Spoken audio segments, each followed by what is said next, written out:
ఈరోజు నా యొక్క అంశం పర్వతం మీద ఆకర్షణ, రూపాంతర కొండ. మొన్నటి వరకు గుర్తున్నాయినా? ఎన్ని పర్వతాల గురించి చెప్పుకున్నాం? మొట్టమొదటి పర్వతం ఏంటి? రెండవది మోరియా పర్వతం, మూడవది ఇప్పుడు నాలుగవది మహిమ పర్వతం, అంటే రూపాంతర కొండ. రూపాంతర కొండ గురించి మాట్లాడదాం. దాని తర్వాత మౌంట్ కల్వరి కొండ. యాక్చువల్గా కల్వరి కొండ ముందు చెప్పాలనుకున్నాను, కానీ నా అంశం వేరేలా ఉంది, అందుకని కల్వరి కొండని తర్వాత మాట్లాడుకుందాం. దాని తర్వాత ఒలీవుల కొండ 6వది వచ్చేసరికి, 7వది వచ్చేసరికి సియోను కొండ. ఈరోజు మనం ఎక్కడున్నామంటే 4వ దాంట్లో ఉన్నాం. హల్లెలూయా. మహిమ పర్వతం. మత్తయి సువార్త 17వ అధ్యాయం 1 నుంచి చదువుదాం. 6 దినములైన తర్వాత యేసు పేతురును యాకోబును అతని సహోదరుడైన యోహానును వెంటబెట్టుకొని ఎత్తైన ఒక కొండ మీదకి ఏకాంతముగా పోయి వారి ఎదుట రూపాంతరము పొందెను. ఆయన ముఖము సూర్యుని వలె ప్రకాశించెను. ఆయన వస్త్రములు వెలుగు వలె తెల్లని వాయెను. మోషేయు ఏలియాయు వారికి కనబడి ఆయనతో మాటలాడుచుండిరి. అప్పుడు పేతురు, ప్రభువా, మనం ఇక్కడ ఉండుట మంచిది. నీకిష్టమైతే నీకు ఇక్కడ ఒకటియు, మోషేకు ఒకటియు, ఏలియాకు ఒకటియు 3 పర్ణశాలలు కట్టుదమని యేసుతో చెప్పెను. మాట్లాడుచుండగా ప్రకాశమానమైన ఒక మేఘము ఆయనను కమ్ముకొనెను. ఇదిగో ఈయన నా ప్రియ కుమారుడు, ఈయన యందు నేను ఆనందించుచున్నాను. ఈయన మాట వినుడని ఒక శబ్దము ఆ మేఘములో నుండి పుట్టెను. శిష్యులు మాట విని బోర్లపడి మిక్కిలి భయపడగా యేసు వారి యొద్దకు వచ్చి వారిని ముట్టి లెండి భయపడకూడని చెప్పాను. కన్నులెత్తి చూడగా యేసు తప్ప మరి ఎవరును వారికి కనబడలేదు. హల్లెలూయా. చిన్న ప్రార్థన చేద్దాం. ఓ దేవానికి స్తోత్రం. ఈ చదవబడిన వాక్యం ఇదిగోనైనా జ్ఞాపకం చేసుకోండి, ఆశీర్వదించండి. ఇది ఎలా చెప్పాలో నాకు తెలియదు, నాకు చేత కాదు, కానీ నీవే వచ్చి మాట్లాడండి. తక్కువ సమయంలో ఎక్కువ వాక్యం చెప్పున్నట్లు సహాయం చేయమని యేసునామమున అడుగుచున్నాము తండ్రి, ఆమేన్. హల్లెలూయా. ఈరోజు నా యొక్క అంశము రూపాంతర కొండ, మహిమ పర్వతం. హల్లెలూయా. ఇప్పుడు చూడండి, మనం పర్వతం గురించి మాట్లాడుతున్నాం కాబట్టి పర్వతం దగ్గరికి వెళ్దాం. మనం ఇంకా నేను చాలా అంశాలు చెప్పొచ్చు, కానీ నేను కేవలం దాని మీదే నిలబడి ఉంటాను. ఓకేనా? ఈ రూపాంతర కొండ దీని గురించి ఎక్కడ రాయబడి ఉందంటే, మొదటిది దీని పేరు హెర్మోన్ పర్వతం. Mount Hermon. దీని ప్రస్తావన ఎక్కడ వచ్చిందంటే, ఎప్పుడైతే వీరు కానానులోకి ఎంటర్ అయ్యారో, ఇది ఉత్తర దిక్కున ఉన్న పర్వతం అంటారు. దీన్ని ఉత్తర దిక్కునున్న పర్వతం. అది ఎవరికి? ఇజ్రాయేలులకి ఉత్తర దిక్కునున్న పర్వతం. హల్లెలూయా. ఇప్పుడు వీళ్ళు ఉత్తరపు దిక్కుని ఎక్కువగా వాళ్ళు బాగా విలువ చేస్తారు. ఎందుకంటే ఉత్తర దిక్కున దాని దేవుడు ఉంటాడు అనేది వారి ఉద్దేశం. అంటే ఉత్తర దిక్కున ఆయన ఉంటాడు అనేది వారి నమ్మకం కూడా ఎక్కువ ఉంటుంది. హల్లెలూయా. అందుకని బైబిల్లో కూడా ఉత్తర దిక్కు గురించి కూడా కొంత రాయబడి ఉంది. దాని గురించి నేను ఇప్పుడు వెళ్ళను, దాని గురించి జస్ట్ మీకు చెప్తున్నాను అంతే. అయితే ఇది హెర్మోన్ పర్వతం ఎప్పుడు పట్టబడింది అని అంటే, యెహోషువ గ్రంథం, యెహోషువలో 11వ అధ్యాయం 17వ వచనంలో ఉంటుంది. చదవండి. ఒకరు ద్వితీయోపదేశ కాండం 3:8 కూడా తీయండి. యెహోషువ 11:17. లెబనోను లోయలో హెర్మోను కొండ దిగువనున్న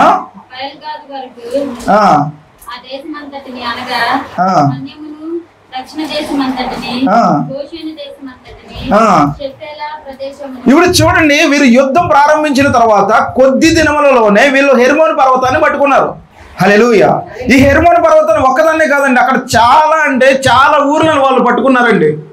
ఈ పర్వతం ఎలాంటిది అంటే, ఈ పర్వతం మీద చాలా విజయాలు ఉన్నాయి. హల్లెలూయా. అంటే చాలా గొప్ప గొప్ప విజయాలు అక్కడ వారు సాధించారు. ఎవరు సాధించారు? యెహోషువ కాలంలో ఇశ్రాయేలీయులందరూ సాధించారు. హల్లెలూయా. అప్పుడు వారు పట్టుకున్న ప్రదేశంలో హెర్మోన్ పర్వతం కూడా ఒకటి. హల్లెలూయా. ఇప్పుడు ఈ పర్వతం దీనికి స్పెషాలిటీ ఎందుకు ఉంది అని అంటే, ఇది ఉత్తర దిక్కున ఉండడమే కాకుండా సరిహద్దుగా కూడా ఉంది. అండ్ నెక్స్ట్ వీరికి ఒక విజయ పతాకాన్ని అది ఇచ్చింది. హల్లెలూయా. వారికి ఒక విజయం ఇచ్చింది అది. అందుకనే అక్కడ అది ఒక మైలు రాయిగా అక్కడ పెట్టబడి ఉంది. హల్లెలూయా.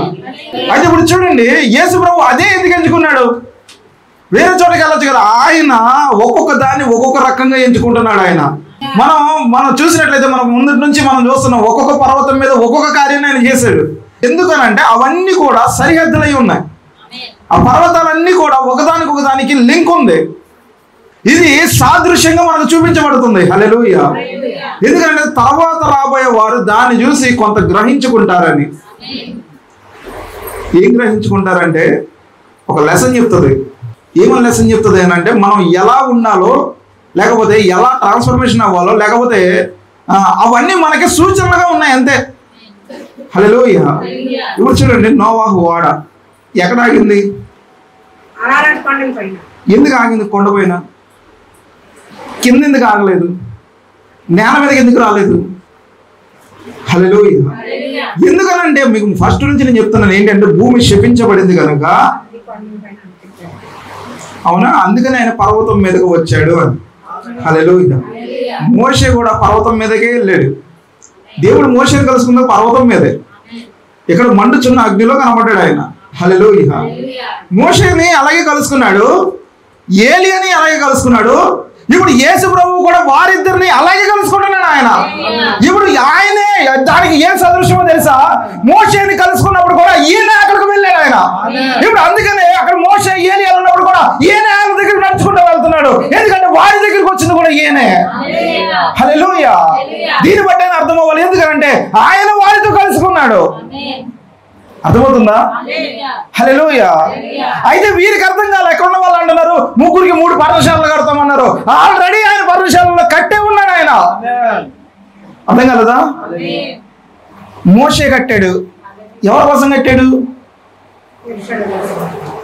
దేవుని కోసమే కట్టాడు కదా. ప్రత్యక్ష గుడారం ఎవరి కోసం కట్టాడు? హల్లెలూయా. ఏలియా కట్టాడు. పర్ణశాల కాదు కానీ తిరిగి దాన్ని పునరుద్ధరించాడు. అంటే బలిపీఠం తిరిగి కట్టాడు ఆయన. ఎవరి కోసం కట్టాడు? దేవుని కోసమే కట్టాడు కదా. ఏ పర్వతం మీద కట్టాడు? కర్మేలు పర్వతం మీద కదా. హల్లెలూయా. వీరు ఆల్రెడీ కట్టేస్తున్నారు వాళ్ళు. ఇప్పుడు వారిని కలవడానికి వెళ్ళాడు. అక్కడ అర్థమేంటో తెలుసా? ఆ పర్వతం మీద ఉన్న ఆ పర్వతానికి కాదు కానీ ఆ పర్వతం మీద కార్యం జరిగించిన వాని కోసం ఆయన వెళ్ళాడు. హల్లెలూయా. మోషే ఉన్నాడు. మోషే పర్వతం అక్కడ నిలబడి ఉంది. ఏలియా పర్వతం అక్కడ నిలబడి ఉంది. అలాగే ప్రభువు కూడా పర్వతం వలె అక్కడ నిలబడి ఉన్నాడు. వారు ముగ్గురు 3 పర్వతాలై ఉన్నారు, అక్కడికి వచ్చి నిలబడ్డారు. హల్లెలూయా. మనం కూడా ఆయనలో ఉంటే మనం కూడా ఒక పర్వతం వలె ఎదుగుతూ ఉంటాం. నువ్వు ఒక పర్వతం అవుతావు. హల్లెలూయా. ఎంత ఎత్తుగా పెరుగుతావు అనంటే, ఈ భూమి మీద ఉన్న అన్నిటిని దాటుకొని పై వరకు ఎదుగుతా ఉంటావు. నిన్ను కూడా ఆయన ఒక పర్వతం వలె మార్చాలనుకుంటున్నాడు. ఇప్పుడు అక్కడ 2 పర్వతాలతో ఆయన కలిశాడు. హల్లెలూయా. కలవాల్సిన అవసరం కూడా లేదు. ఆయన సాదృశ్యంగా చూపిస్తున్నాడు. ఎవరికి చూపిస్తున్నాడు అంటే, ఇక్కడ ఉన్న శిష్యులకు చూపిస్తున్నాడు. అక్కడ ఎవరెవరున్నారు? పేతురు, యోహాను, యాకోబులు ఉన్నారు. హల్లెలూయా. వీరు ముగ్గురు ముందు ఆయన రూపాంతరం పొందాడు. హల్లెలూయా. ఆయన ముఖం మారిందంట. ఆయన వస్త్రాలు మారినాయి అంట. ఆయన ముఖం మారింది, వస్త్రాలు మారినాయి. ఆయన మొత్తం పూర్తిగా ఒక వెలుగు వలె మారిపోయాడు. హల్లెలూయా. శరీర మార్పు గురించి ముందు మనం కొంచెం వెనక్కి వెళ్దాం. ఎందుకంటే శరీరము 16 మూలకాలతో ఎలాగైతే తయారు చేయబడిందో, దీనికి ఎడిషనల్ సోర్స్ ఒకటి ఉంది. అది ఏంటి అని అంటే ఆత్మీయ ఉంది. అవునా? ఆత్మ ఈ 16 మూలకాలని టచ్ చేసినప్పుడు ఇవన్నీ జీవించి వాటిగా మారిపోయింది. హల్లెలూయా. ఇప్పుడు ఈ శరీరంలోనికి ఈ ఆత్మ వెళ్ళినప్పుడు జీవించు ఆత్మగా మారిపోయింది. అవునా? హల్లెలూయా. దీని గురించి ఐడియా ఉండాలి.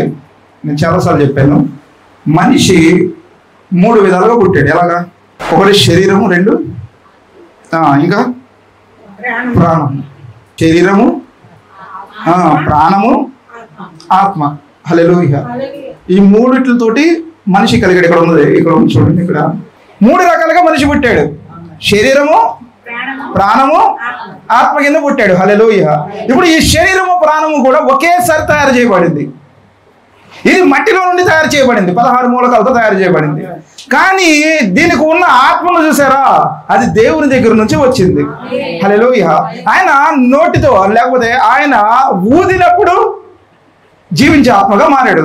2వ అధ్యాయము 7వ వచనం 8వ వచనం ఆదికాండం.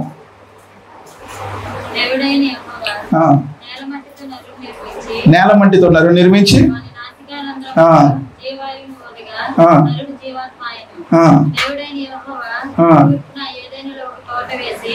చాలండి. అలాగే ఆదికాండము 1వ అధ్యాయము 26, 27. దేవుడు తన స్వరూపమందు మన పోలిక చొప్పున నరులను చేయుదము.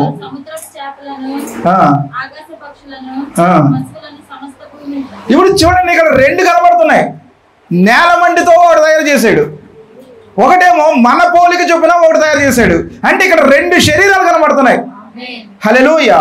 ఇప్పుడు 2 శరీరాలు ఎలా ఉన్నాయనంటే ఒకదానికి ఒకటి ఆపోజిట్ గా ఉన్నాయి.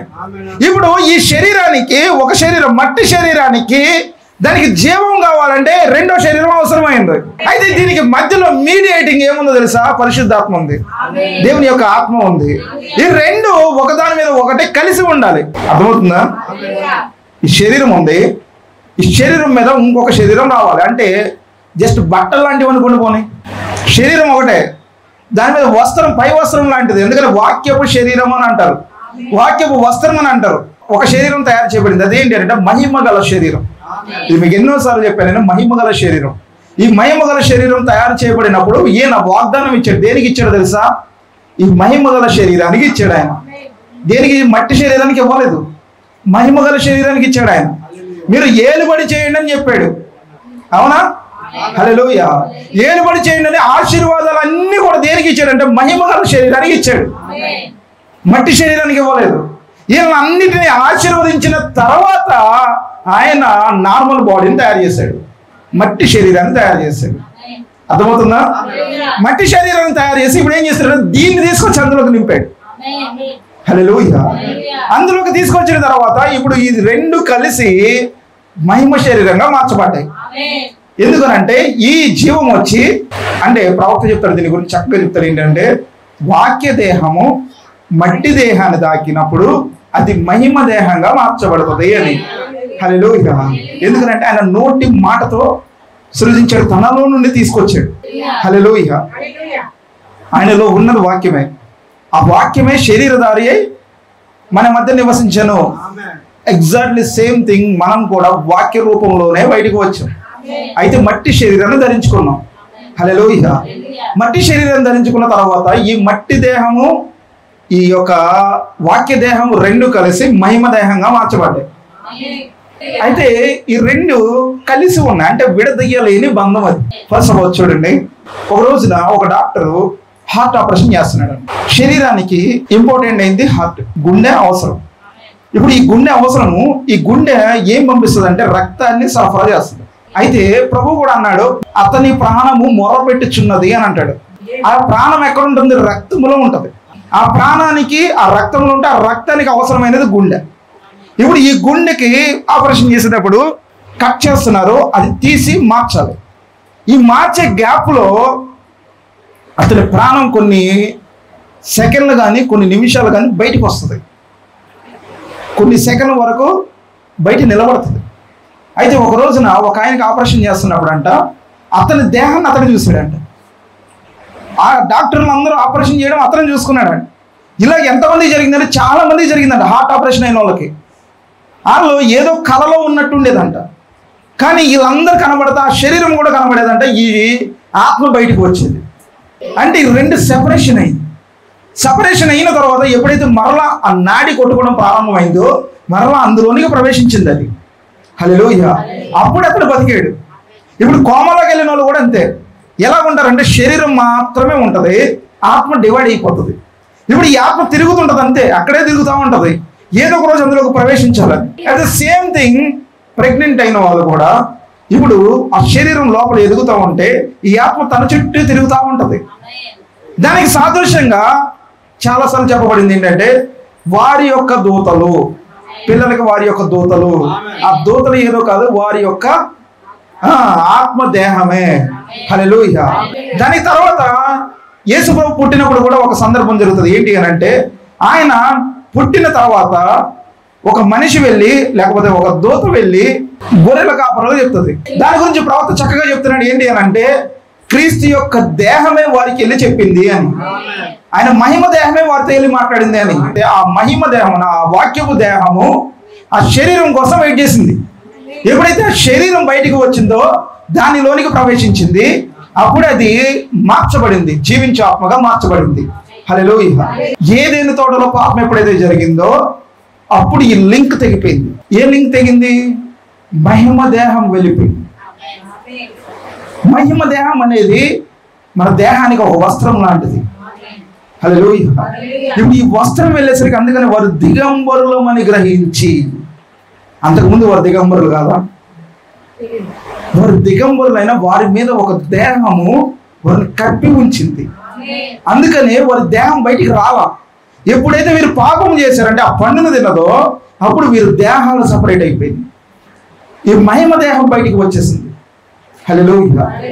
అయితే మీరు చూడండి, చిన్న పిల్లల దగ్గర ఖచ్చితంగా దేవుడు చిన్న పిల్లల దగ్గర ఉంటాడు అన్నది వాస్తవం. ఎందుకనంటే వారి యొక్క దూత వారి కాపలా కాస్తుంది.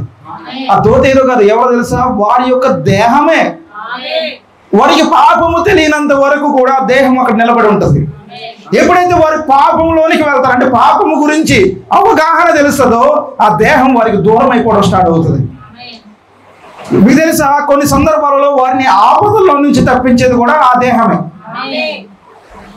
కొన్నిసార్లు వారిని ఆపదల నుంచి తప్పించడమే కాదు, ప్రమాదాల నుంచి కూడా తప్పిస్తుంది. ఎందుకంటే వారి దేహము వారికి కాపలాగా రక్షణగా ఉంటుంది. హల్లెలూయా. అయితే ఎప్పుడైతే వీరు పాపంలో పడతారో ఆ దేహం దూరం అయిపోతుంది, ఆ దేహం వెళ్ళిపోతుంది. అలాగే మనము కూడా ఎప్పుడైతే పాపంలోనికి ప్రవేశించామో మన దేహం కూడా దూరం వెళ్ళిపోయింది. అందుకనే మనం పాపంలోనే జీవించకుండా పాపంలోనే ఎదుగుతూ అలా అలా వస్తూనే ఉంటాం. మరలా ఎప్పుడు వస్తుందయ్యా అని అంటే ఎప్పుడైతే యేసు ప్రభువుని సొంత రక్షకునిగా అంగీకరిస్తామో, ఎప్పుడైతే మన పాపముల గురించి మనం పశ్చాత్తాపడతామో అప్పుడు మరలా ఆ దేహం మన దగ్గరికి రావడం ప్రారంభిస్తుంది. హల్లెలూయా. అది నీ పక్కకు రావడం మొదలు పెడుతుంది. ఎప్పుడైతే నువ్వు బాప్తిసం పొంది పరిశుద్ధాత్మతో మరలా బాప్తిసం పొంది, హల్లెలూయా. పరిశుద్ధాత్మ బాప్తిసం కూడా అంటే ఏం లేదండి, బాప్తిసం అనేది నీటిలో నుంచి బయటికి రావడం, పరిశుద్ధాత్మ బాప్తిసం అనేది అగ్నిలో నుండి బయటికి రావడం. హల్లెలూయా.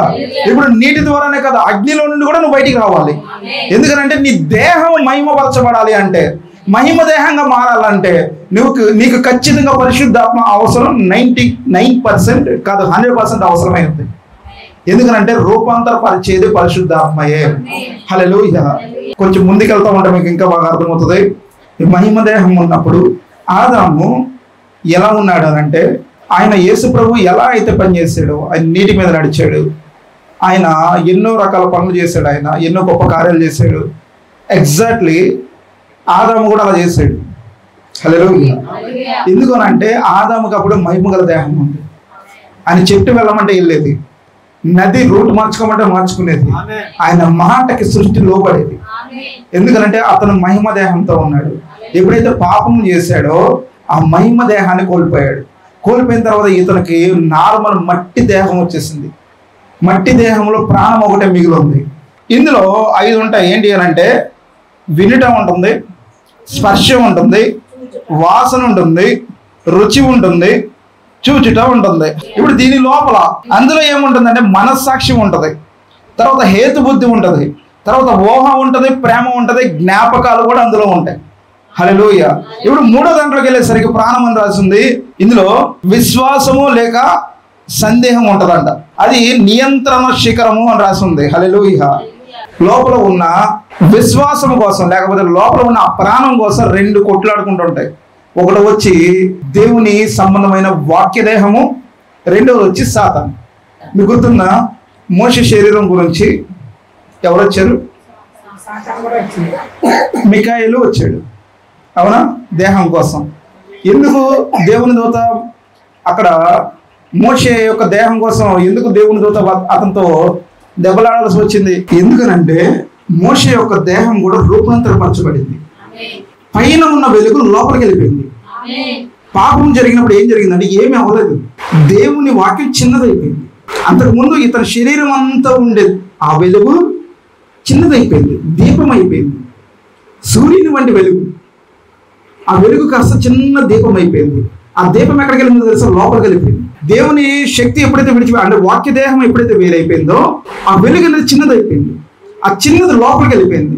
ఇప్పుడు లోపలికి వెళ్ళిపోయిన ఈ వెలుగు కోసం ఏమేమి కొట్టుకుంటున్నాయి అంటే, ఒకటి సాతాను కొట్టుతుంది, రెండు ఆ దేహమే దానికోసం పోరాటం చేస్తుంది.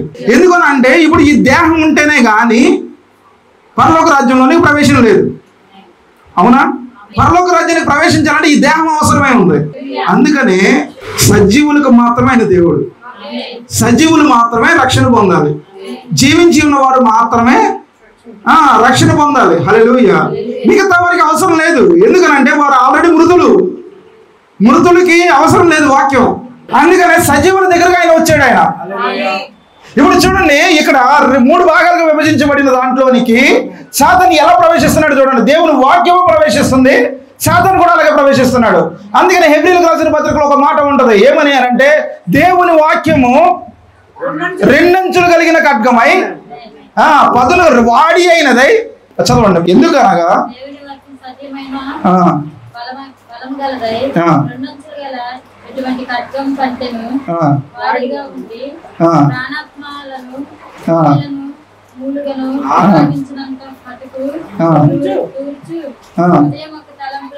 హృదయం యొక్క తలంపులను ఆలోచనలను శోధించుచున్నది. ఎక్కడి నుంచి వెళ్తుందో తెలుసా? శరీరం లోపల నుండి ప్రాణాత్మలను మూలుగులను. హల్లెలూయా.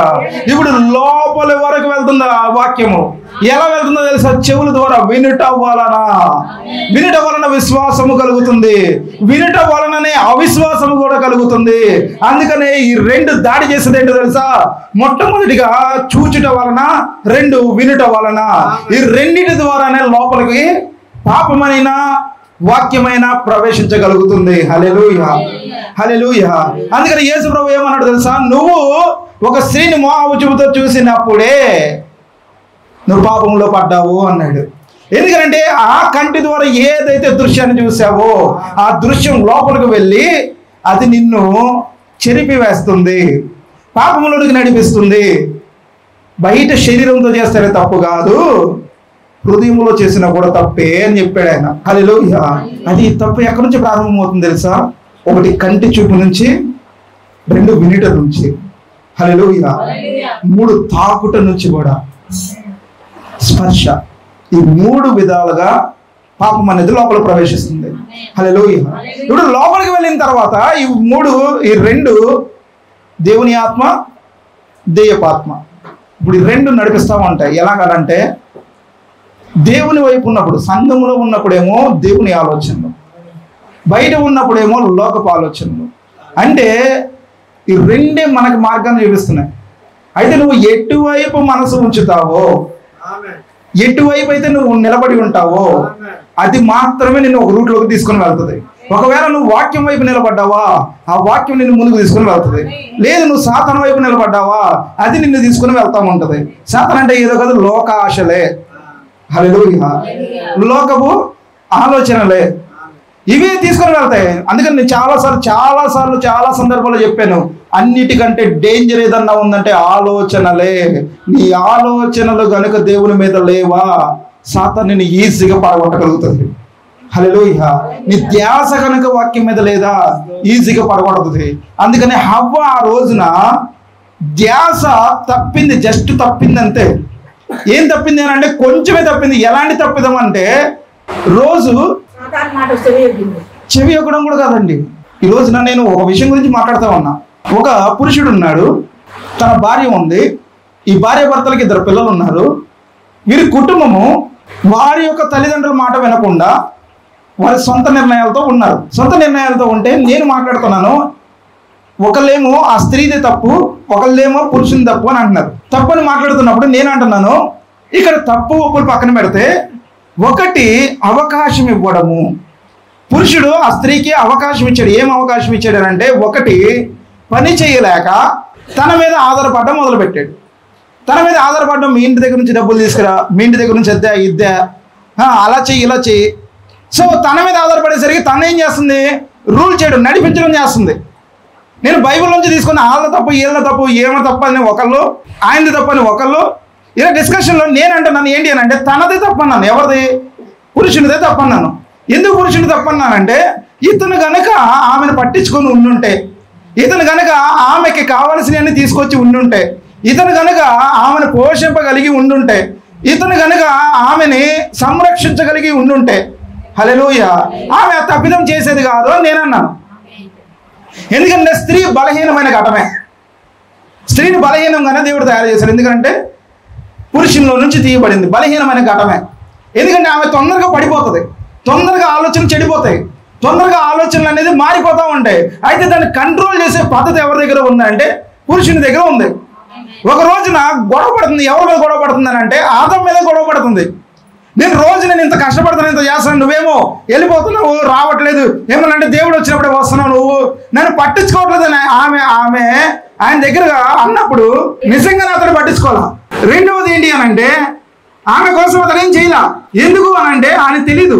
ఇప్పుడు ఈ సన్నిగి గొనిగి గుర్తుపెట్టుకోండి, ఎప్పుడైతే సనుగులు గొనుగులు ఆలోచనలు, విపరీతమైన గొడవలు, విపరీతమైన ఒత్తిళ్లు పెట్టుకుంటారో సాతాను అప్పుడు పక్క నుంచి కూర్చుంటుంది. మీ బాధ టైంలో దేవుడు వస్తాను మీరు అనుకుంటారు. మీరు ఇలా ఆలోచించేటప్పుడు ఎప్పుడు రాడైనా, ఇలా ఆలోచించేటప్పుడు వచ్చేది సాతాను గాడు. ఫస్ట్ వాడు వచ్చి అంటాడు, ఏమంటాడు తెలుసా? మొన్న మా అక్క ఒక సాక్ష్యం చెప్తుంది, నేను చాలా బాధలో ఉన్నాను, నువ్వు గనక ఆ రోజు రాకపోతే అసలు నా బీపీ హైలో ఉంది, ఎక్కువలో ఉంది. ఆ టైంలో ఆపరేషన్ చేయకూడదు. ఆవిడేమో ఆపరేషన్ చేస్తానంటుంది. ఎందుకు చేస్తున్నామని ఆమె మీద గొడవ పెట్టుకుందంట. మా అమ్మ రావట్లేదు, మా అమ్మ మీద గొడవ పెట్టుకుందంట. మా నాన్న కూడా నాన్న మాటలు అందంట. ఇలాంటి టైంలో అంటుంది, ఆ రోజు కనుక నువ్వు గనక రాకపోయి ఉండుంటే పరిస్థితి ఎలా ఉండేదో నాకు తెలియదు. సాక్ష్యం చెప్తుంది, ఆ రోజు నువ్వు వాకింగ్ చేసేటప్పుడు నీ మీద కూడా భయంకరమైన కోపంతో నేను ఉన్నాను, చాలా విపరీతమైన కోపంలో ఉన్నాను. నువ్వు వచ్చినందుకే నేను మాట్లాడలేదు అంటే నిజంగానే మాట్లాడదా ఏంట్రా అందంతే. సరే వెళ్ళి కూర్చున్నాను. కూర్చున్న తర్వాత వాకింగ్ చెప్పడం ప్రారంభించాను. నేను వాకింగ్ చెప్పడానికి వచ్చాను, దేవుడు నన్ను అందుకే పంపించాడు అన్న. ఎందుకో నాకు తెలియదు, నాకు ప్రార్థన చేయాలని వచ్చాను, నీకోసం ప్రార్థన చేయడానికి వచ్చాను అంటే ఎందుకు లేరా ఏముంది కానీ అని అంటుంది. సరే కానీ నీ ఇష్టం అంది. ఇప్పుడు ఎవరున్నారు ఇక్కడ వినడానికి అంటుంది. ఎవరు వినడానికి రాలేదు, నువ్వు ఒక్కదాన్ని విన్నా చాలా అన్నాను. నన్ను ఈ పిల్ల వినేవారు అంటుంది. అయినా సరే చెప్తాను అన్నాను. ఎందుకు లేరా టైం అయిపోయింది అంటుంది. అయినా చెప్తాను అన్నాను. 10 నిమిషాలు కొన్ని నువ్వు చెప్పడం, నీకు వినలేకపోతే నువ్వు లోపలికి వెళ్ళి కూర్చొని నేను ఈడొక్కడిని కూర్చోబెట్టుకుని ఆడికని చెప్తాను అన్నాను. ఎందుకనంటే వినటం వలన విశ్వాసం కలుగుతుంది. వాక్యమే వారి ఆలోచనని తరిమి కొడతా ఉంటుంది. అప్పుడు దాకా ఆమె దగ్గర ఉన్న అర్ధరాత్మ చెప్తుంది, వద్దు వాక్యాన్ని ఎలాగైనా ఆపు, అతను ఎలాగైనా రానివ్వకుండా చేయను. ఎన్నిసార్లు నాటకం వచ్చింది తెలుసా? నేను అక్కడికి ప్రయాణం చేయలేకపోయాను, వెళ్ళలేకపోయాను. ఆ మార్గం అంతా కూడా నాకు చాలా ఇబ్బందికరంగా మారిపోయింది. అయినప్పటికీ కూడా అన్నిటిని దాటుకొని జయించుకొని ముందుకు వెళ్ళా. ఇంట్లో అడుగు పెట్టిన తర్వాత మరలా మొదలెట్టింది ఏంటంటే, మీకు తెలుసు కదా, ఎవరన్నా కొంచెం ఎందుకు లేరా అన్నా, కొంచెం డిసప్పాయింట్గా ఉన్నా నేను వాక్యం చెప్పలేను. అందులో మా వాళ్ళని చూసి నేను వాక్యం చెప్పలేను. అలాంటిది ఆ రోజు నిలబడ్డాను. ప్రభు ఎందుకు నాకు తెలియదు, నువ్వు పంపించావు కదా, నువ్వు మాట్లాడాలంటున్నావు కదా, నువ్వేం మాట్లాడుతావు మాట్లాడు అని అంటే, హల్లెలూయా. ఆ రోజు లాజరు సమాధి వద్ద అనే దాని గురించి ఎత్తుకున్నా. లాజరు సమాధి నుంచి లెగాలంటే విశ్వాసం కలిగిన వారు ఒకరు ఉండాలి. ఆమె మరి అయి ఉంది. ఆమెకు ఆ విశ్వాసం ఉంది కనుకనే లాజరు తిరిగి లేపబడ్డాడు అనే అంశాన్ని ఎత్తుకున్నా. హల్లెలూయా. అసలు మరణం ఏంట్రా, ఈడేంటి, నాకు డెలివరీ ఏంటి, ఈడు మరణం గురించి చెప్తున్నాడు ఏంటి అన్నదే అనుకుంటుంది. మరణం గురించి ఎత్తుతున్నాడు ఏంటి, డెలివరీ గురించి అంటే ఆశీర్వాదం గురించి చెప్తారు కదా అని అంటే నేను మరణాన్ని ఎత్తుకున్నానండి. ఎందుకనంటే బైబిల్ క్లారిటీగా చెప్తుంది, ఒక స్త్రీ రక్షించబడాలి అని అంటే ఆమె ప్రసూతి వలననే రక్షించబడుతుంది. హల్లెలూయా. ఆమెకి అది ఏంటో తెలుసు, మరణంలో నుండి జీవంలోకి వచ్చుట. ఇక్కడ అదే మరణం గురించి ఎత్తుకున్నాను నేను. అయితే లాజరు కోసం మరి ఎలా వెయిట్ చేసింది, ఎలా విశ్వాసాన్ని కలిగి ఉంది. అంతకుముందు యేసు ప్రభువు చనిపోయిన వాళ్ళని తిరిగి లేపాడు. ఎలాగంటే అప్పుడు బాడీ ఉంది కాబట్టి చెయ్యి ముట్టుకొని లేపాడు. ఫస్ట్ టైం బాడీ లేదు. అయినా అడుగుతున్నాడు మరి దగ్గరికి వెళ్ళి, నీకు గనక విశ్వాసం అంటే నేను లాజరుని తిరిగి లేపుతాను అన్నాడు. అప్పుడు ఏమంటుంది, అయ్యా పునరుద్ధానం ఉంది, ఇది జరుగుతుందని నాకు తెలిసానంటే ఆ గడియ వచ్చి ఉందని మాట్లాడతాడు ఆయన. నీ ముందున్న వాడు ఎవరు తెలుసా? హల్లెలూయా. పునరుద్ధానాన్ని కూడా ఇవ్వగలిగిన వాడు నీ ముందున్నాడు. నువ్వు నమ్మగలిగితే అది ఇప్పుడే జరుగుతుంది. హల్లెలూయా. మీకు తెలుసా మొట్టమొదటి పునరుద్ధానం ఎవరు చెందారు తెలుసా? లాజరు. అందుకని లాజరు సమాధి వద్ద దూత శబ్దం,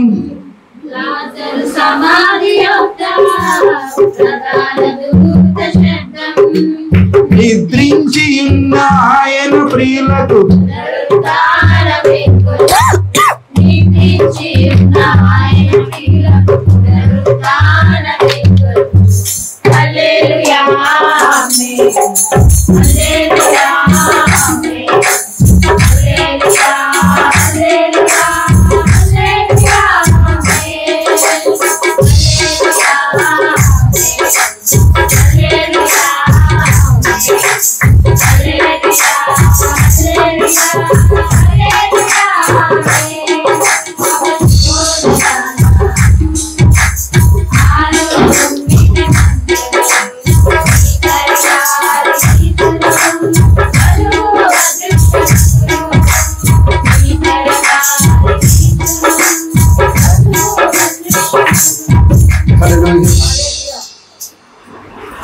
అందుకని లాజరుని బయటికి తీసుకొచ్చేటప్పుడు ప్రధాన దూత యొక్క శబ్దం బయలుదేరింది. హల్లెలూయా. హల్లెలూయా. దాని గురించి కలవరి కోణంలో చెప్తాను, దాని గురించి చాలా వివరంగా చెప్తాను. ఈరోజు అయితే మన అంశంలోనే ఉందాం. అది చెప్తున్నాను ఏంటి అని అంటే, ఆమె ప్రార్థన చేసే ముందు ఇలాంటి పరిస్థితుల్లో నేను ఉన్నానో, ఎప్పుడైతే వాక్యం నా లోపలికి వెళ్ళిందో అప్పుడు నా లోపల ఆలోచన మారడం ప్రారంభించింది, పశ్చాత్తాపం రావడం ప్రారంభించిందంట. అప్పుడు హల్లెలూయా. అప్పుడు ఏమైందో తెలుసా, నాకు అంతా ఒక రకంగా 2 రోజులు నాకు నిద్ర పట్టలేదు. 2 రోజులు నేను ఏడుస్తూనే ఉన్నా. ఎందుకు ఏడుస్తున్నాను కూడా నాకు తెలియదు. ఒక పశ్చాత్తాపం నాకు కలిగింది. అందుకని దేవుడు నా కొరకు అద్భుతాన్ని చేశారని చెప్పింది. మీకు ఒక విషయం తెలుసండి, అక్కడ వాళ్ళ తోడుకోవాలి అనుకుంటా, ఆ తోడుకోవడం ఉంది. నేను వాక్యం చెప్తా, దేవుడు కుమారుని ఇవ్వబోతున్నాడు అనే దాని గురించి మాట్లాడతాను. నీకు విశ్వాసం ఉంటే కుమారుడిని ఇస్తాడు. అయితే ఎలాగానే అలా చెల్లితో అన్నది, ఆ పిల్లతో అంటున్నాను, మీ తమ్ముడిని చూడడానికి వచ్చాను నేను అని చెప్పాను. అయితే ఆమె అనుకుంటా, మా అక్క అనుకుంటుందంట, ఎందుకు ఈడు ఇలాగ అంటున్నాడు, వాళ్ళ తోడుకోవడం ఉంది. ఆమె వెళ్ళి బయట ఎలా చెప్తుంది, ఈడేమో ఇలా చెప్పాడు కానీ వీళ్ళకే జరగలేదని చెప్తుంది బయట. ఎందుకంటే ఆల్రెడీ స్కానింగ్లో తెలిసిందంట, ఆడపిల్లని తెలిసిందంట. స్కానింగ్లో డాక్టర్లు కూడా చెప్పారంట, అన్ని తెలుసుకుంటుంది. వెళ్ళి తెలుసుకుంది, ఆడపిల్లని చెప్పారంట. అందుకనే నాకు ఒకవేళ ఆడపిల్ల పుడితే తర్వాత మళ్ళీ ఉంచుకోమంటావా అని నాన్న అడుగుతుంది. ఖచ్చితంగా ఆడపిల్లని ఫిక్స్ అయిపోయి ఉంది. అందుకని అందరి మీద చిరాకు పడుతుంది. దేవుడు నాకు ఎందుకు ఇవ్వలేదని దేవుని మీద చిరాకు పడుతుంది, ఎందుకు నాకు ఎలా చేయాలని. హల్లెలూయా. అయితే నేను వెళ్ళి వాకింగ్ చెప్పేటప్పుడు ఏం జరుగుతుందో తెలుసా, నేనేమో రివర్స్లో చెప్తున్నా అనుకుంటుందంట మనసులో, వీడికి తెలియక చెప్తున్నాడు, రేపు పొద్దున ఆడపిల్ల పుట్టిద్ది, అప్పుడు ఏం చేస్తాడు వీడు అనుకున్నట్టు అనుకుంటుందంట మనసులో. హల్లెలూయా. ఒక అద్భుతం ఏంటో తెలుసా, మగపిల్లోడు జన్మించుట. ఆమె షాక్ లో ఉంది. షాక్ లో ఉండడమే కదా అంటుంది వచ్చి, నిజంగా నీ దగ్గర దేవుడు ఉన్నాడు రా, నేను తక్కువ అంచనా వేసాను అంది. హల్లెలూయా. ఎందుకంటే దేవుని యొక్క మాట హృదయంలోకి వెళ్ళిందనుకో, లోపల వాటిని కూడా రూపాంతరపరుస్తుంది. ఎందుకు ఆ రోజు మరణం గురించి చెప్పారు తెలుసా, అక్కడ మరణమై ఉన్న దాన్ని జీవంలోనికి దేవుడు మార్చాడు. ఎందుకంటే ఒక స్త్రీగా ఉన్న జీవాన్ని పంపించి వేసి ఒక పురుషుడి జీవాన్ని అందులోనికి ప్రవేశపెట్టాడు కనుకనే. హల్లెలూయా. హల్లెలూయా. అది ఒక పునరుద్ధానమే, అది కూడా మరణం నుంచి జీవంలోనికి రావడమే, అది కూడా రూపాంతరపరచబడమే. ఎందుకంటే దేవుని వాక్యం నిన్ను రూపాంతరపరుస్తుంది. రేపు దేవుని వాక్యం నేను ఏం చేస్తా తెలుసా, ఆయన రూపంలోనికి మారుస్తా ఉంటది. ఇంత చెప్పాను కదా, ఆదాము గనుక సరిగా నిలబడి ఉండుంటే ఆమె తప్పు చేసేది కాదు. ఆదాము గనుక వాక్యం ఆమెకు చెప్పి ఉండుంటే, ఆమె కనుక ఖండించి ఉండుంటే ఆమె తప్పు చేసేది కాదు. ఎందుకంటే దేవుడు ఆదాము చేతిలో పెట్టాడు, నీ భార్యను నువ్వు వేలమన్నాడు. హల్లెలూయా. అది తప్పిపోయాడు కనుకనే ఆయన పడిపోయాడు. అందుకని ఆయన ఎన్నిసార్లు ఎదురు చూసినా కూడా దేవుడు అతని వైపు చూడాల. నేను పాస్టర్ గారు ఒక మాట చెప్తున్నాడు, దేవుడు అంట ఆదాము కంటే కూడా హవ్వను ప్రేమించాడంట. అందుకనే సాతానుతో అన్నాడంట, నీ సంతానానికి స్త్రీ సంతానానికి వైరం కలగజేస్తాను అన్నాడంట. స్త్రీ సంతానం ఆయన రావాలనుకున్నాడంట. ఎందుకంటే స్త్రీనే ఇష్టపడ్డాడంట ఆయన. ఆదాము ఇష్టపడలేదంట. ఎందుకంటే ఆదాము నిలబడిన స్థానం నుంచి పడిపోయాడు. ఆయన చాలా బాగా చెప్పాడు, విశ్వాసం నుంచి పడిపోయాడంట. ఎందుకంటే స్త్రీని ఏలుటలో కూడా అతను పడిపోయాడంట. వాక్యం చెప్పుటలో పాటించడం కూడా అతను పడిపోయాడంట. అదేంటి హవ్వగద పండుదింది, హవ్వగద ఇదంతా చేసింది. హల్లెలూయా. హవ్వ చేస్తే ఆదాముని అండం ఏంటి? ఇంట్లో పిల్లలు తప్పు చేస్తే తల్లిదండ్రులు ఏం చేశారంటే, తల్లిదండ్రులు ఆ పిల్లలకు నేర్పించాలి. తప్పు చేశారంటే తప్పు ఎవరిది అవుతుంది? తల్లిదండ్రులదే అవుతుంది. ఇంట్లో తన భార్య తప్పు చేసిందంటే కూడా ఆదాముది తప్పు అవుతుంది. అందుకనే అక్కడ ఆదామే ముద్దాయిగా నిలబడ్డాడు, ఆదామే దోషిగా నిలబడ్డాడు. అయితే పాస్టర్ గారు చెప్తున్నారు, హవ్వ ధైర్యాన్ని మెచ్చుకున్నాడంట ఆయన. ఆమె ఏం చేసినా, తప్పు చేసినా రైట్ చేసినా ధైర్యంగా చేసిందంట. ఆదాము అయితే భయపడ్డాడంట. ఆయన భయపడ్డాడంట, విశ్వాసంలో పడిపోయాడంట ఆయన. అయితే ఈమె ధైర్యంగా నిలబడింది కాబట్టి దేవుడు ఆమె ద్వారా రావాలనుకున్నాడంట, స్త్రీ సంతానంగా రావాలనుకున్నాడంట. హల్లెలూయా. చాలా చక్కగా చెప్పాడు. ఆ వాక్యం యూట్యూబ్ లో ఉంటుందో చూడండి. అది ఇప్పుడు మనం అంశంలోనే ఉందో, రూపాంతరపరచబడుట. అయితే ఎప్పుడైతే ఈ శరీరాన్ని జయిస్తామో, శరీర ఆశలని, శరీర కోరికలని, ఈ శరీరం మొత్తాన్ని మనం జయించగలుగుతాము, అప్పుడే మనం రూపాంతరపరచబడగలుగుతాం. రూపాంతరపరచబడుట అంటే అర్థం ఏంటో తెలుసా? మరణంలో నుండి జీవంలోనికి వచ్చుట. దేవుని వాక్యం కనుక లోపలికి వెళ్తే నీ ఆలోచనలు మారుస్తుంది, నీ విశ్వాసాన్ని పెంపొందిస్తుంది.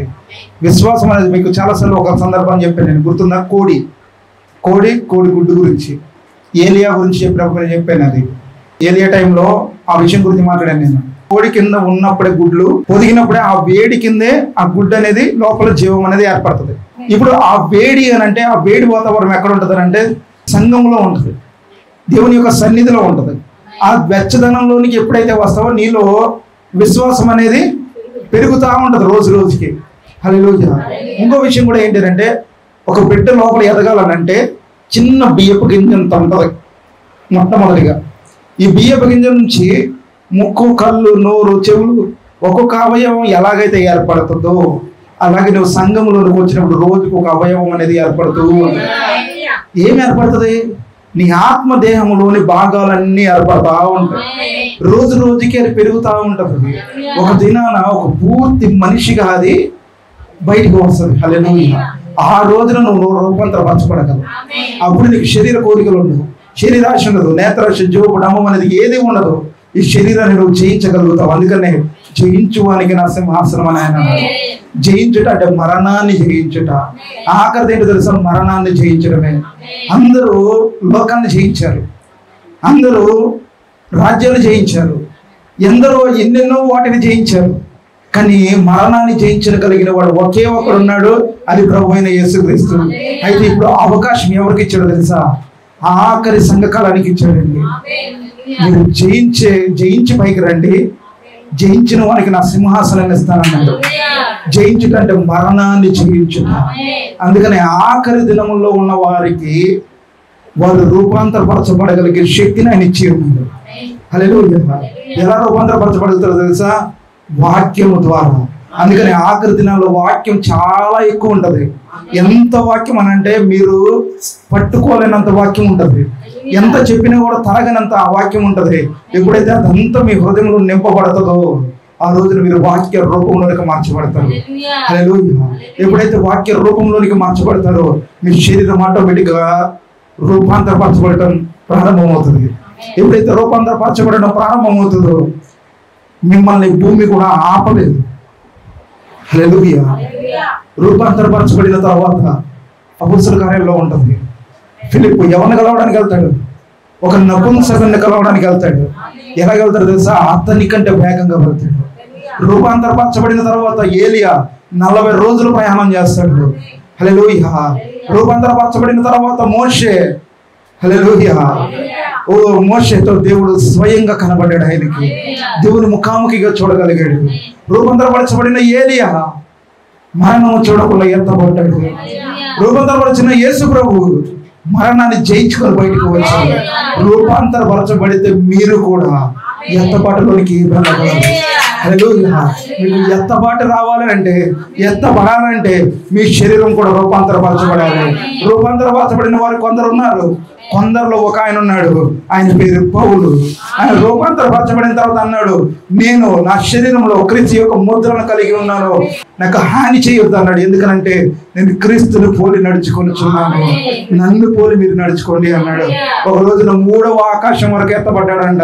అది శరీరంతోటో శరీరం లేకుండానో అతను తెలియదు, కానీ అతనైతే 3వ ఆకాశంలోకి వెళ్ళి అనేక విషయాలు చూసి వచ్చాడు. అలాంటి వ్యక్తి ఇంకొక ఆయన ఉన్నారు, అతని పేరు సాధు సుందర్ సింగ్. ఆయన ఒకేసారి 2 ప్రాంతాల్లో వాక్యం చెప్పగలిగాడు. అతను దేహంతో ఎత్తబడి మరి వెళ్ళి అవతలకు వెళ్ళి వాక్యం చెప్పుకొని వచ్చాడు. అలాంటి వ్యక్తి ఇంకొక ఆయన ఉన్నాడు, అతని పేరు విలియం మరియన్ బ్రనహాం. ఆయన కూడా ఒక రోజు నా హోటల్ రూమ్ లోకి వెళ్ళినప్పుడు అతనితో అన్నాడు, 10 నిమిషాల్లో నేను వచ్చేస్తానని. బయటికి వెళ్ళి కిటికీ గుండా బయటికి వెళ్ళాడు. అక్కడి నుంచి అతను ఏమయ్యాడో ఎవరికి తెలియదు. అయితే ఆ రోజు వేరొక చోట వాకింగ్ చెప్పి వచ్చాడంట. కొన్ని గంటల్లో మళ్ళీ తిరిగి వచ్చాడు. ఆయన అయ్యో మీరు ఎక్కడికి వెళ్ళారంటే ఏమో నాకు తెలియదు, నేను ఒక చోటకి వెళ్ళి వాక్యం మాత్రం చెప్పి వచ్చాను అన్నాడు. అది నా శరీరంతో వెళ్ళాను, ఆత్మతో వెళ్ళాను, ఎలా వెళ్ళానో నాకు తెలియదు, కానీ ఒక చోటకైతే అతను వెళ్ళగలిగాడు. ఈ రోజున మనం కూడా దేహాన్ని పొందుకుంటే మనం కూడా అనేక చోట్లకు మనం వెళ్ళగలం, ప్రయాణించగలం. ఈ భూమి మనల్ని ఆపలేదు, మనుషులు మనల్ని ఆపలేరు. రూపాంతరపరచబడిన పేతురు అందులో గోడల నుంచి బయటకు వచ్చేసారు, జైల్లోంచి బయటకు వచ్చేసారు. ఎలా వచ్చారు అతను కూడా తెలియలేదు. అతని దూత అతను తీసుకుని వచ్చింది. ఆ దూత ఎవరో కాదు, అతని దేహమే. హల్లెలూయా. హల్లెలూయా. నువ్వు రూపాంతరపరచబడగలిగితే నువ్వు ప్రభువును కూడా చూడగలవు, అనేక విషయాలు చూడగలవు, అనేక దర్శనాలు చూడగలవు. అయితే ఇవన్నీ జరగాలంటే నువ్వు ఎక్కడ ఉండాలి తెలుసా? వాక్యము క్రింద ఉండాలి, వాక్యము దగ్గర ఉండాలి. వాక్యమే నేను రూపాంతరపరుస్తుంది. ఆ గుడ్డ నుంచి ఆ పిల్ల బయటకు వచ్చినప్పుడు అప్పుడు అంటది ఏమని తెలుసా? ఆ కోడిని చూసి అంటది ఏమని, అచ్చు నువ్వు నాలాగా ఉన్నావు అంటే ఆ కోడి అంటది, నేను నీలా కాదు, నువ్వే నాలాగా ఉన్నావు. హల్లెలూయా. మనం ప్రభు రూపంలోకి మార్చబడతాం. ఆయన ఏ రీతిగా అయితే రూపాంతరపరచబడ్డాడో మనం కూడా ఆయన రూపంలోకి మార్చబడతాం.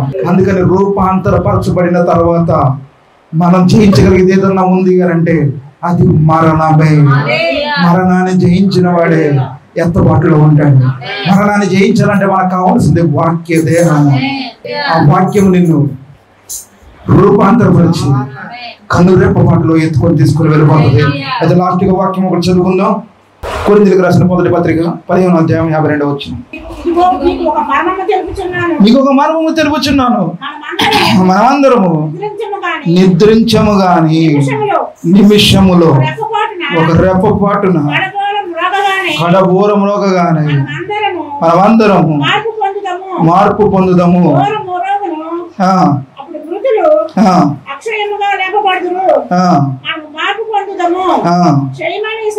క్షయమైన ఈ శరీరము అక్షయతను ధరించుకోవలసినది, మర్త్యమైన ఈ శరీరము అమర్త్యతను ధరించుకోవలసి ఉన్నది. ఈ క్షయమైనది అక్షయతను ధరించుకొనినప్పుడు ఈ మర్త్యమైనది అమర్త్యతను ధరించుకొనినప్పుడు విజయమందు మరణము మృంగివేయబడును అనబడి రాయబడిన వాక్యము నెరవేరును. ఓ మరణమాని విజయం ఎక్కడ? నీ ముళ్ళు ఎక్కడ? మరణపు ముళ్ళు పాపము.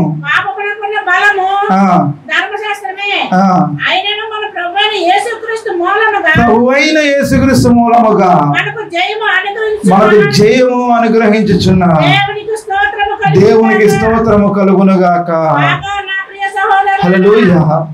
అలాగే ఫిలిప్పీలకు రాసిన పత్రిక 3వ అధ్యాయం 21వ వచనం. శక్తిని బట్టి ఆయన మన దేన శరీరమును మహిమగల శరీరమునకు సమరూపము గలదానిగా మార్చును. హల్లెలూయా. అయితే ఇందులో ఏ మార్పు చెందడానికి మనకు కావాల్సింది ఏంటండి? వాక్యం కావాలి. హల్లెలూయా. ఆ వాక్యమే మన రూపాంతరపరిచినది. అక్కడ కూడా ఆ వాక్యమే అతను రూపాంతరపరిచింది. మనం ఇప్పుడు రూపాంతర కొండను దాటుకొని కల్వరిలో నుండి మృతుల లోకానికి వెళ్ళాలి. ఎందుకంటే మన మరణం ఎక్కడుంది? కింద ఉంది, భూమి కింద. పాతాళంలో ఉంది మన ఆత్మ, లేకపోతే పాతాళంలో ఉంది మన మరణము. పాతాలను జయించుకుని బయటికి రావాలి. అందుకనే నెక్స్ట్ వచ్చేది కల్వరి కొండ. అందులో మరణాన్ని జయించడానికి గల కావలసినవి ఏంటో మనం తెలుసుకుందాం. నెక్స్ట్ వీక్ ఆదివారం తెలుసుకుందాం, లేదా శుక్రవారం రాత్రి దాని గురించి మాట్లాడుకుందాం. అలాగే ఈ వారంలో కుదిరితే ఆల్నైట్ ప్రేయర్ ఉంటుంది. అందరూ సిద్ధపడి రండి. ఆ రోజున వాక్యం కూడా మంచి వాక్యం వినాలని రండి. ముఖ్యంగా ప్రార్థన చేసి రండి. ఇంకేముంది? కల్వరి కొండ ఒకటి ఉంది, ఒలీవల కొండ ఒకటి ఉంది, సీయోను పర్వతం ఉంది. సరే, లేచిన వాడినట్లేదు కలవ పాడుకొని తెచ్చుకుందాం.